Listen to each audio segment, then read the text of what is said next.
It's a great honor to come here and speak to you today.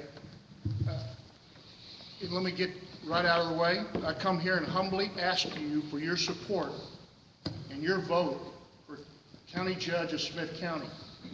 And now I'm going to tell you why you need to vote for me. I don't think his mic is on yet.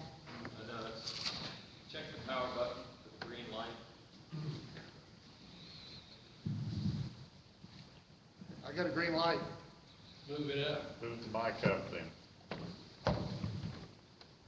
How's that? Pastor left that out. It may be out of battery. It was out, he says, for the all week. Okay, we'll go back to the backup plan.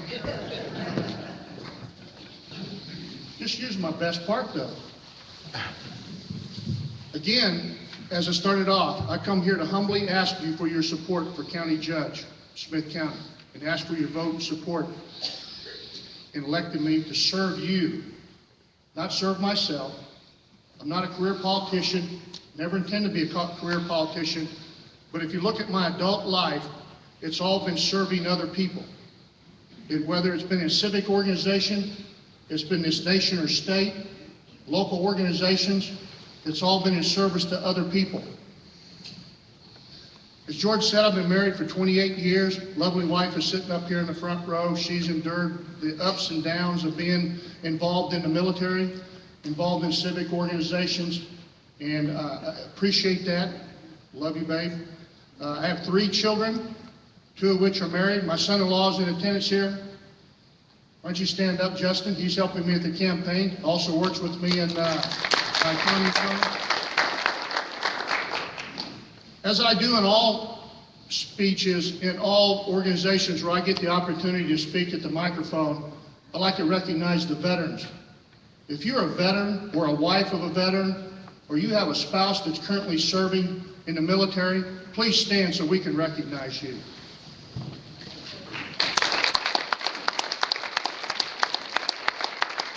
Thank you very much. Ladies and gentlemen, you know better than anybody else that freedom isn't free, that it has to be earned each and every day, and the individuals who wear a uniform around the world representing this country ensure that the freedom that we take often too much for granted is continued to be preserved. So when we want to go to Walmart, we can go to Walmart without worrying about being machine gunned down on the street. We don't have to worry about a drug cartel ran organizations that have storefronts. That's due to the military and the institution that's maintained the foundation to this nation since it was first formed in the Revolutionary War. And so I thank each of you for your service, and I thank each of your families for the service, and your children that follow on that are continuing to serve, because this country is worth saving, this country is worth serving for, and it's worth maintaining as to continue the beacon to the rest of the world on the way things ought to be if you do things right. As George mentioned, I'm a local business owner. I own a small business, an accounting firm. I work with 50-odd small businesses and working through them with the pitfalls and the ups and downs of being able to negotiate government compliance, reportings, cash flows, change management, and items such as that. And I assure you the biggest problem that local business and small business has today is not only do they have to decide between what's right and wrong, but they also have to fight the government. The government should never be an adversary of business, and it should not be an adversary of business at this time in our history, especially in East Texas. What's happening and what we're facing in the future is a fact that we're going to see a doubling of population here in the Tyler-Smith County area, and that's going to mean a need for an expansion of our local economy of about 25%. If we are continually jacking with our local government, through our local government to the businesses, we're not going to be able to attain that 25%. We're not going to be able to employ our citizenry. And our employment level is lower here. It's not as low as it ought to be, but it's lower here than it is in other states of the union. But we got to get better. Government needs to be a partner with local business. They need to be a champion of local business. They need to be an ambassador to bringing more business here. Attaining a 25% economic expansion is definitely doing. And currently, there's not an effort in the office holder that I'm competing for in doing that. Matter of fact, business is leaving Smith County at a greater rate than is coming in here. And in comparison to our sisters and brothers over at Gregg County, they're getting it done. So the excuse of bad economic situations and people not wanting to move to this area are just that, excuses. We have an ample opportunity, a place here of being able to, through infrastructure, through the labor pool, through places like trains, accessibility of highways and such, to bring more business here. And we need more business. And that's one of the major focuses that I involve a lot of time in doing and a lot of things working on. And one of the things in our roundtable, working on veteran-owned businesses. One of the keys of an economic growth is the increase of veteran-owned businesses. Nationwide, the rate of veteran-owned business is about 9%. Here in Texas, in the East Texas area, it's only 6%. So we in the roundtable were able to expand that by creating 2 entrepreneurial boot camps to help people who are interested in starting businesses to start businesses, and link them up with a partnership with Tyler Junior College with their economic development people out at the Western campus, to where they have the capability to be successful. And to give you an idea how much of a bird's nest on the ground that these people out there at Tyler Junior College West, those businesses that go through that organization have a 90% success rate at the 5-year mark. When in reality, the rest of the world, it's about 90% failure rate at the 5-year mark. So we can do it. All the things are set up to be able to do that. I want to talk to you about my faith. I'm a believer. I believe in the Lord Jesus Christ. I'm not ashamed of that. Matter of fact, I feel very comfortable sitting in a pulpit. And sometimes I've been asked to speak at churches on spiritual warfare, where you incorporate military strategies into the spiritual world to be able to fight and push back at the enemy. Because, you know, Jerry Boykin's a buddy of mine, and he was right on when he said it in Washington, D.C., that we're in a spiritual war.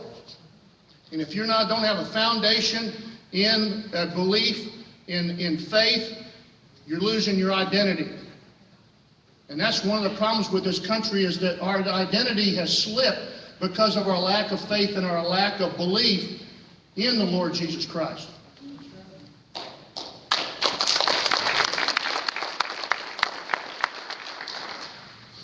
And elected, my belief will be incorporated into my daily doings.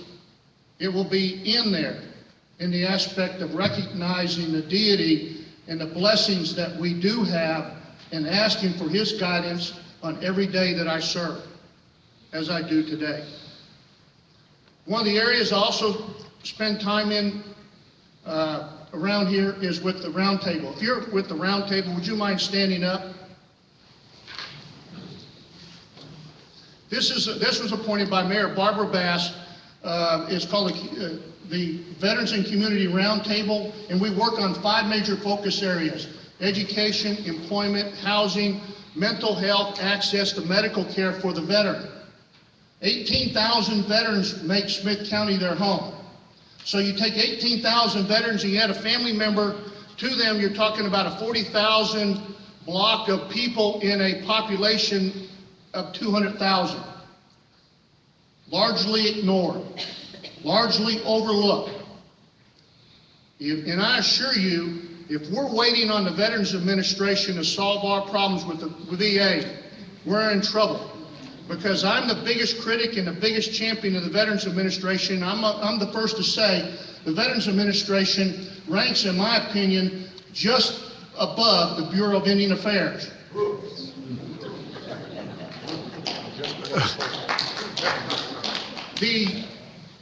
In that aspect of what we've been able to accomplish, and mind you, by working in these 5 particular areas, we were recognized by the Department of Defense level organization and received a Sea of Goodwill Award. The Veterans Administration has recognized the city of Tyler as an outstanding community as far as a community blueprint. Now, why is this pretty exciting in the fact that we did this with no money? We did this with no addition to the budget. We did this not being set up next to a military installation or a VA medical center. We just got our kindred spirits together in a passion and moved out and made it happen. And that shows you what the fiber and DNA that still exists in Smith County to make a difference.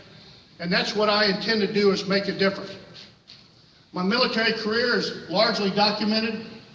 The biggest thing that George hit on most of it, but the big thing is that I want to let you know is that I started at the bottom, and through working up to positions of increased bottom line accountable positions, I was successful all the way up to Major General. 31 years of military service that trained me for this time. Now, people look at the military and they don't think of the operational side, but I'm sure the military works with money. You have to go get budgets. You have to spend money. You have to allocate money. You have to have strategic plans and so forth like that. But the fine point of it is 31 years of successive positions of responsibility. Now, those of you folks that know me, and I've been around a lot of my peers, that general officers, there probably wouldn't be room in here for me and them and their ego, and I've worked around a lot of them. I'm a son of a Sergeant First Class World War II veteran that landed at Normandy and went the whole way, and a Korean War veteran who made the military his career. So I understand what it takes. And if you come around my house, a major general takes the garbage out.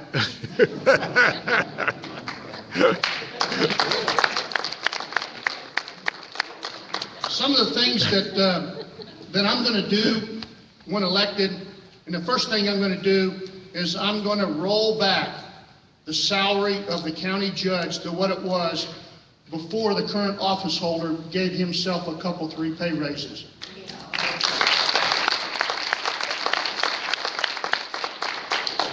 The second thing I'm going to do is there's going to be a legitimate and genuine transparency. The Commissioner's Court is the court of the people, and the business of the people will be done in front of the people. And I realize that a lot of times it resorts down to hot dog manufacturing, but it still needs to be shown to the people on how we get to this particular endpoint. So there will be a transparency, that there will be no closed sessions except which are demanded by law.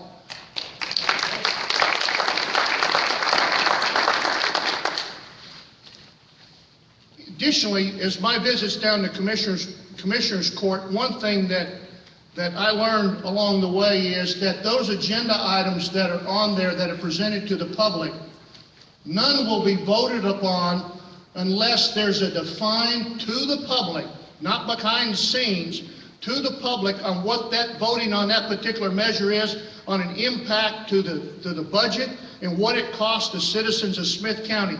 Too many votes are being done downtown at the Commissioner's Court just on a matter of discussion over a couple seconds and let's vote it in. And one of those measures that was voted in was the performance measures. I'm all for and want to include performance measures in for helping and assisting and motivating outstanding performers.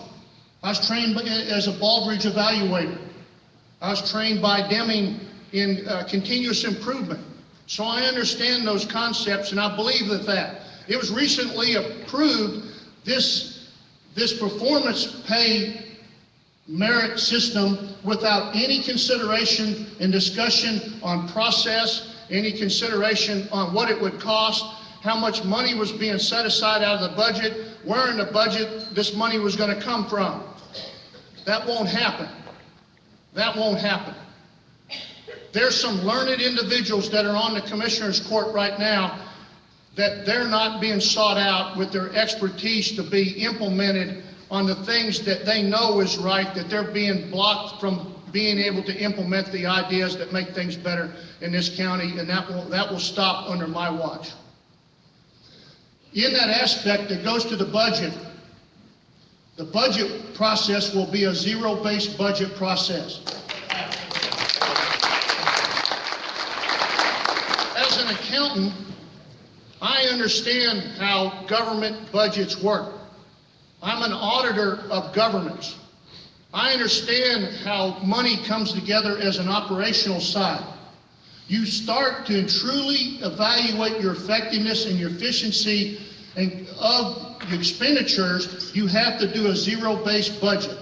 A zero-based budget, for those of you who don't know, means that you start off with the first dollar. You don't do like a lot of government agencies, and if you had a $10,000 budget last year, you say, well, last year was $10,000, cost of living was 2%, inflation was 3%, let's add 4% to it and we're done with it. That doesn't work with me. The way we will do it is we'll go dollar by dollar, line by line. There will be nothing hidden. There will be nothing held back.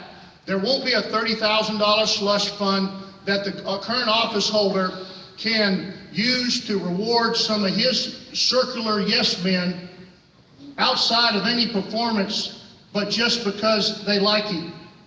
That will not be there. Will not be any slush funds whatsoever. One of the things that we're spending a lot of money in this county on is in fleet management. I'm going to explore fleet management concepts even to the point of outsourcing fleet management. The cost of maintaining the fleet, the vehicles that the county owns, rivals and sometimes actually exceeds local dealership costs. Now, by the county working on these vehicles, you're compromising, first of all, some of the warranty of the vehicles, and second of all, you're trying to play catch up and maintain a operational shop on the levels of these dealerships.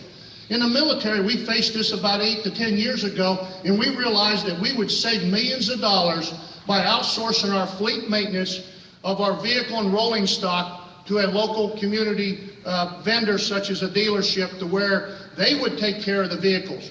And right now, I'm going to tell you, our fleet of the county is in pathetic shape. The monies that maintain and keep this going has been sliced away and spent on other stuff, and the current routine of swapping and rotating the fleet stock is not there. In visiting with the sheriff yesterday, is that he has been forced to take vehicles offline and park them because it's not cost effective to run them. You buy a $30,000 vehicle and you spend $30,000 to repair it, that's not good expenditure of our taxpayer money, and that won't happen. And that leads right into the aspect of a long-term strategic plan.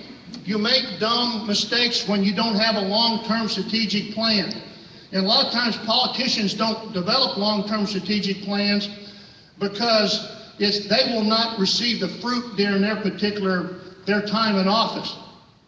My intent, as it was in a lot of my military assignments, I was not going to see the success of some of the things that I did because they were strategic, but that didn't preclude me from doing those.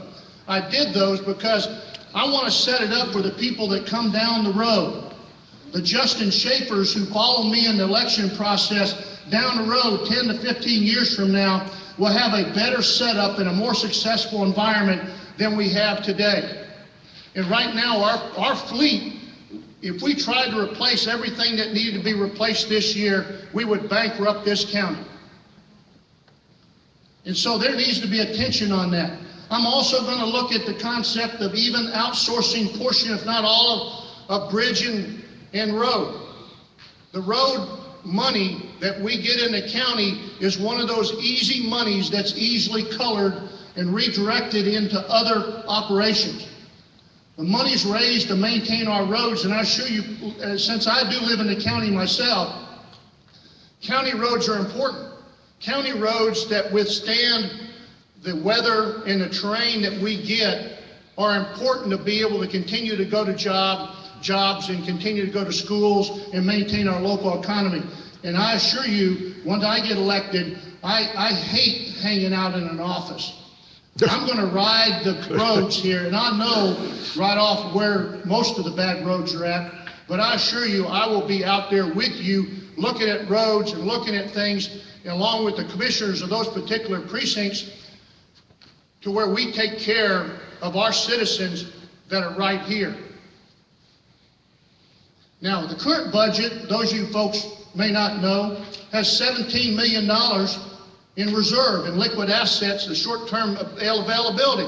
So you gotta ask the question, why are we raising taxes when we have that amount on deposit? Why are we not addressing some of the issues, such as I said, with the fleet management and the road and bridge and some of the other issues, when we have that amount of debt? Ladies and gentlemen, the answer is leadership and accountability. I have over 35 years of leadership experience. My accountability is not to any government. My accountability is to the citizens of this county. As it was when I was in the military, my accountability was to the citizens of the United States, and that's what you took in your oath. And I assure you, once elected, that accountability contract will not be broken. My door will be open. My telephone will be open. You can call me, you can text me, you can email me, you can talk to me, because I assure you, I will not live in the fort down there on Ferguson Street, but I will get out in the county as I do now, as my activity with the different organizations, and continue to be approachable as I am today. And I assure you, one of the things that I have a strong capability of doing is I can listen. Now, you might have to repeat it a time or two, because I've got some deteriorated hearing loss from my military service. Some people just say that's as a result of being married 28 years, but the fact of it is, I'm going to listen to your needs. And I want to solve those problems, because we sit there in Tyler Smith County and talk about we are the hub of East Texas. We're the moral compass of East Texas. But having gone out and visited some of these other county judges in these other counties, they're looking to Smith County for leadership and direction. Saying that you're the hub of East Texas has got to be more than hot air running across the larynx. It has to be action. It has to be leadership. It has to be willingness to go out and provide the direction, even if it means that your interests may be taking a second or a backseat type position. Ladies and gentlemen, the last thing, and I assure you that I'm going to do once elected, is I'm going to return the responsibility to the Commissioners Court and other elected county officials, that their statutory authority that they were elected to do. Those individuals were elected in their own rights. They were given a responsibility, and they should be entrusted to do that. Because under our system, if they're not capable of doing that job, that's where we as voters decide to fire them and replace them with somebody else. I'm not going to fall behind things such as appointed officials and boards and committee chairs. The elected officials are in place for a particular reason. I intend to use them and use them for counsel and put them back into the role that they need to do and what you elected them to go down there and do. Again, I want to thank you for this opportunity to speak to you today. My website is www.electjohnfurlow.com. My Facebook is facebook.com, one of those slashes, JT Furlow. And at this time, I got questions for you. well, I want some questions. Now, I'm going to tell you before I take these questions is that having retired from the military, my tongue has healed.